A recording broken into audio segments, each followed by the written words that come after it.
अस्सलाम वालेकुम। आज हम कैम्ब्रिज ओ लेवल मैथमेटिक्स के कंप्लीट कोर्स के सिलसिले में एक और वीडियो बनाने जा रहे हैं। और इस कंप्लीट कोर्स के लिए हम पीटर सिम्पसन्स की बुक यूज़ कर रहे हैं, सॉरी ऑड्री सिम्पसन्स की बुक यूज़ कर रहे हैं। और ऑड्री सिम्पसन्स की बुक की एक्सरसाइज नंबर 5.8 है जो आज हम सॉल्व करेंगे। ठीक है, तो स्टार्ट करते हैं। ये साइमल्टेनियस इक्वेशन अलजेब्रा में साइमल्टेनियस इक्वेशन पे काम कर रही है। साइमल्टेनियस इक्वेशन क्या होती है पहले ये समझते हैं। कि मसला ये है कि कोई भी इक्वेशन एक्चुअली एक ग्राफ को रिप्रेजेंट करती है।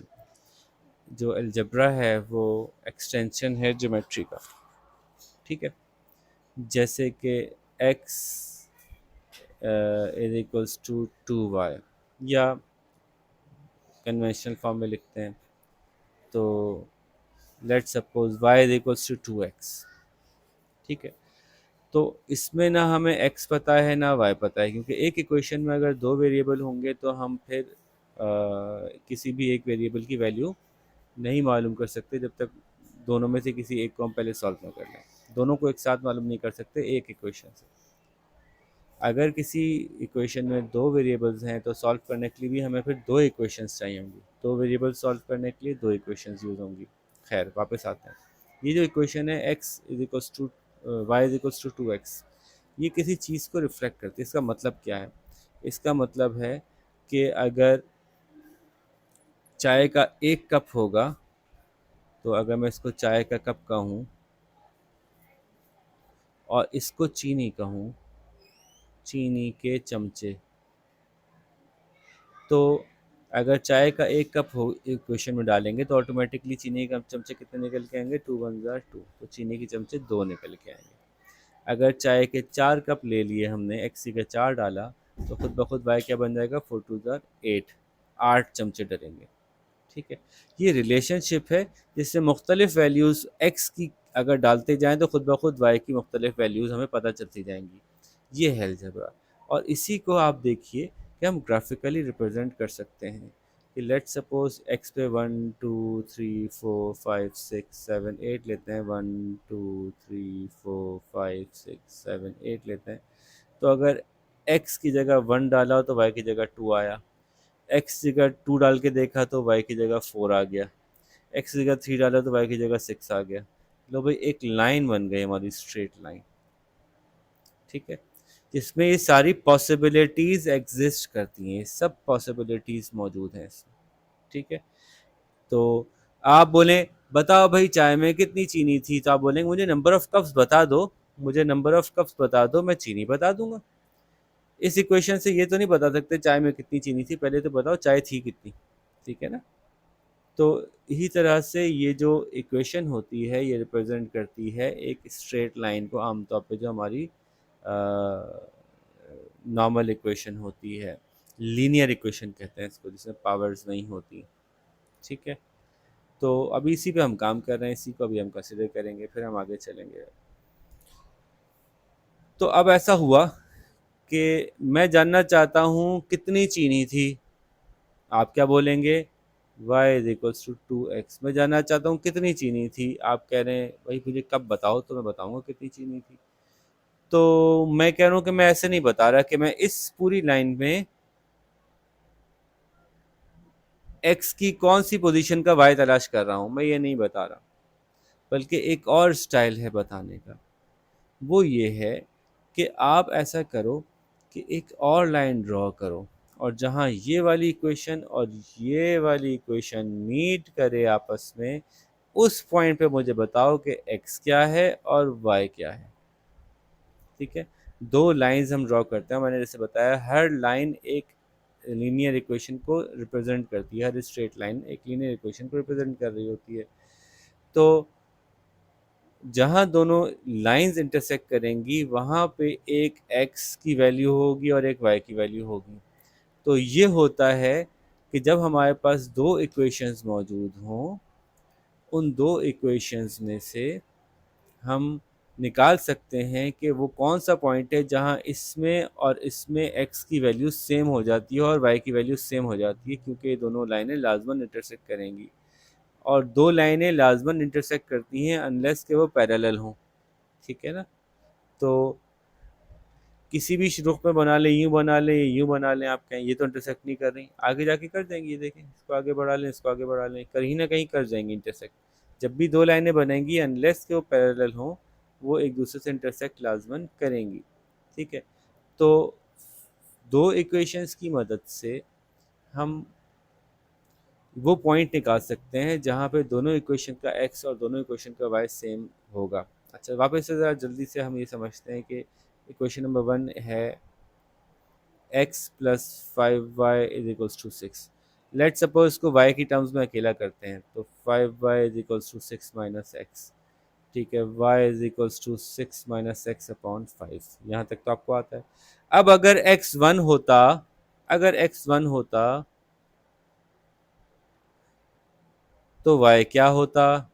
अगर x1 होता तो 6 माइनस 5 अपॉन 5, खुद ब खुद y भी 1 आ गया। एक सेट ऑफ वैल्यू मिल गई हमें कि x is 1 and y is 1। लेकिन अगर x2 होता, ये हमारी वो वाली y की फॉर्म में ना, y is equals to 6 minus 2 upon 5, तो y जो है वो 4 अपॉन 5 होता। x बड़ा होता जा रहा है, y छोटा होता जा रहा है, ऐसा लग रहा है। ठीक है, x2 x is equals to 2, y is equals to 4 upon 5। अब x3 करते हैं, y is equals to 6 minus 3 upon 5, 3 upon 5, तो और छोटा हो गया x3 और y is equals to 3 upon 5। तो इसका मतलब है यूँ शुरू हुई होगी लाइन कि ये 1 और 1, x1 और y1 हो रहा है। अब x बढ़ रहा है लेकिन y कम हो रहा है, तो ये कुछ डाउनवर्ड स्लोपिंग लाइन बनती जा रही है, मुझे ऐसा लग रहा है। ठीक है, एक वक्त आएगा कि ये माइनस में हो जाएगा y, जब वैल्यू क्या होगी, जब x की वैल्यू 6 होगी तो ये 0 को टच करेगा, ये 0 को टच करेगा जब x की वैल्यू 6 होगी। क्योंकि देखें ना, 6 माइनस 6 इज 0। जब x की वैल्यू 7 होगी तो ये माइनस में चली जाएगा आंसर। तो हमें ये पता चला कि ये मुख्तलिफ आंसर्स हैं जहाँ पे कि हम अगर इतना x होगा तो इतना y होगा। तो इट्स दिस लाइन और this equation is a representative of relationship between x and y।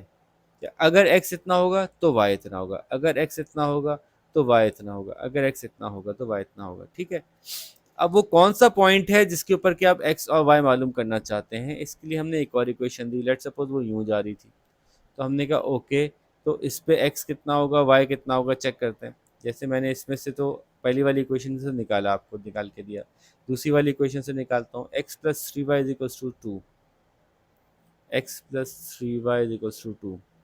मैं जो भी कर रहा हूँ ना, ये करना नहीं है इसके आंसर निकालने के लिए, लेकिन समझने के लिए ज़रूरी है। 3y is equals to 2 minus X, y is equals to 2 minus X upon 3। अब आप मालूम कीजिएगा, अगर x 1 था तो y क्या था, 1 अपॉन 3। ठीक है, x is equals to 1, y is equals to 1 upon 3। अब x अगर 2 होगा तो y 0 होगा, x is equals to 2, y is equals to 0। ये मुख्तलिफ वैल्यूज़ हैं जहाँ मिलती जा रही है। अब इसको हम प्लॉट करते हैं कि x1 पे y यहाँ कहीं है, x2 पे y 0 है।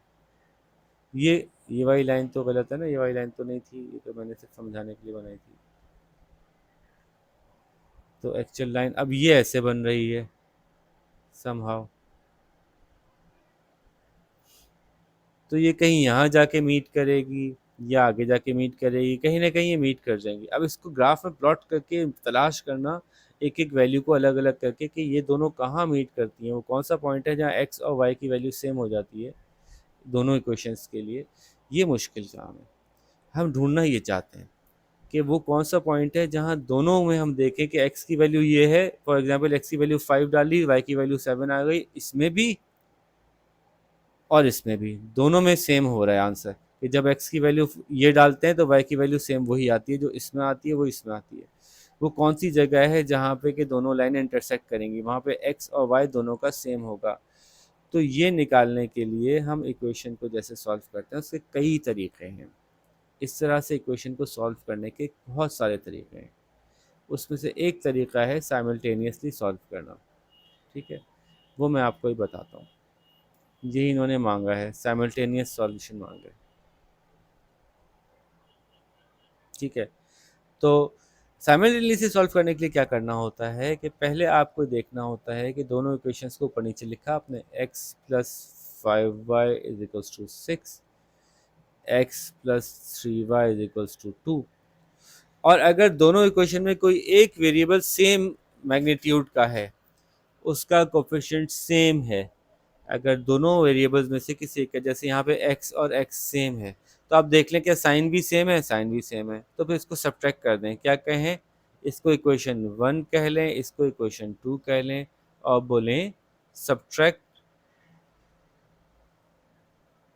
2 फ्रॉम 1। अब क्या होगा, जब आप सब्ट्रैक्ट करेंगे 2 में से 1 को, तो एक्चुअली यूँ लिखा होगा x plus 5y equals to 6। ठीक है, फिर आप इसमें से माइनस करेंगे।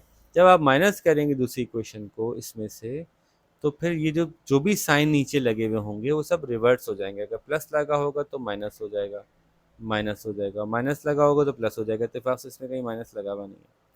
अब सॉल्व करते हैं, x माइनस एक्स कट गया, चाहिए रहते हम कि एक वेरिएबल कट जाए दूसरा आ जाए, तो फिर हमारा आंसर निकल आएगा। x माइनस एक्स कट गया, 5y minus 3y is 2y, 6 minus 2 is 4। इसको सिंप्लीफाई करते हैं, y is equals to 4/2, y is equals to 2। जब y की वैल्यू आ गई तो हम क्या कहेंगे, put this value of y in, put this value of y इन किसी भी एक इक्वेशन में, इक्वेशन 1। ठीक है, इक्वेशन 1 हमने ली, x प्लस 5y की जगह 2 लिखा, इज इक्वल्स टू 6। तो x plus 10 is equals to 6, x is equals to 6 minus 10, x is equals to minus 4। देखिए मैंने कहा था ना कि यहाँ कहीं पीछे जाके मिलता हुआ दिख रहा है, तो x is equals to minus 4। So x is equals to minus 4 and y is equals to 2। वो पॉइंट है जहाँ पे कि ये दोनों इक्वेशन, ये माइनस 4 यहाँ कहीं आएगा, ये दोनों इक्वेशन आपस में मिल जाएंगी। ठीक है, तो ये है साइमल्टेनियस इक्वेशन सॉल्व करना। ये वो पॉइंट है जहाँ से कि हम x की और y की वो वैल्यूज़ निकाल लेते हैं जहाँ पे कि दोनों इक्वेशंस के अंदर ये वैल्यू सेम आ रही होती है। ठीक है, आगे चलते हैं जी, क्वेश्चन नंबर 2। अब चूंकि साइमल्टेनियस इक्वेशन सॉल्व करनी आपको आ गई है, तो हम डायरेक्टली इससे बात करेंगे। बाकी जो हमने कॉन्सेप्चुअली डिस्कशन की थी उसको अब हम खैर बात कहते हैं, समझ में आ गई अब आपको बात, उम्मीद है। तो हम डायरेक्ट क्वेश्चन सॉल्व करने पे फोकस करते हैं। क्वेश्चन नंबर 2, अच्छा हैं 4 ही क्वेश्चन, तो फटाफट खत्म हो जाएंगे। क्वेश्चन 2 में क्या करना है, क्वेश्चन 2 में साइमल्टेनियस सॉल्व करना है। किसको कैंसिल आउट करें, y को करते हैं, y का मैग्नीट्यूड सेम है, 3x plus Y is equals to 8, 2x minus Y is equals to 8 is equals to 2।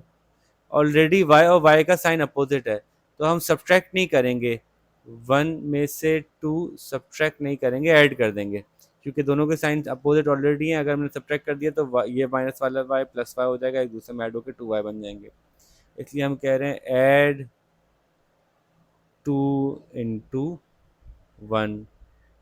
तो हमने क्या किया, प्लस लगा दिया। प्लस लगता है तो साइन अपोजिट नहीं होते, जो साइन जैसा होता है वैसे ही रहता है। तो 3 प्लस 2 5x हो गया, y माइनस वाई कट गया, 8 प्लस 2 10 हो गया। जब एक इक्वेशन में एक वेरिएबल रह जाता है तो हमारे लिए आंसर निकालना आसान होता है। ये देखें, x is equals to 10/5, 5 1 5, 5 2 10, x is equals to 2। ठीक है, बात समझ आ रही है। सो ये क्वेश्चन नंबर 2 करवा दिया मैंने। क्वेश्चन नंबर 3 देखते हैं, दोनों में 4x सेम है। अच्छा sorry, x is equals to 2 तो निकाल लिया आपने, y की वैल्यू तो निकाली नहीं यहाँ पे। अब इस वैल्यू को put this value of x इन किसी एक इक्वेशन में लिख दें। लेट सपोज इन इक्वेशन 2 लिख दें, तो 2 into 2 minus Y is equals to 2। Y को उधर ले जाते हैं, 2 को उधर ले आते हैं, तो 2 2 ज़ा 4 हो गया है, तो 4, ये 2 इधर आ गया, minus 2 is equals to Y, तो y इज इक्वल्स टू 2। तो जब x की वैल्यू 2 है तो y की वैल्यू भी 2 है। ये हमारा सॉल्यूशन आ गया। इसको इसमें भी डाल देते ना 1 में भी, तो भी यही आंसर आता। और ऐसे ही चेक करने के लिए आपको बताता हूँ, 3x है ना, तो x की वैल्यू 2 डाली थी, plus Y is equals to 8, Y यही है, इसको तो ले आते हैं, Y is equals to 3 to the 6 है, 8 minus 6, Y is equals to 2। कहीं भी डाल देंगे आप वैल्यूज सेम आएंगे, क्योंकि ये वही पॉइंट है जहाँ पे कि दोनों लाइनें इंटरसेक्ट हो रही हैं, यानी दोनों लाइनों का सेम आंसर मौजूद है। तो इस इक्वेशन में डालें या इस इक्वेशन में डालें, इसमें आंसर सेम आना है। अच्छा जी, क्वेश्चन नंबर 3 देखते हैं, इसमें 4 सेम है, या पुट कीजिएगा। क्वेश्चन 5 देखते हैं, इसमें 5 बाई सेम है, ये सब्ट्रैक्ट होगी और ये ऐड होगी, ये मैंने हिंट दे दिया। निकालिए जनाब, दोनों वैल्यूज़ निकालिए, फिर देखते हैं हम 5.9 में क्या पूछा गया। ठीक है, तो लेट्स मीट विद 5.9। पूरी करके रखिएगा जल्द अज जल्द। तब तक अपना ख्याल रखिएगा। अल्लाह हाफ़िज़।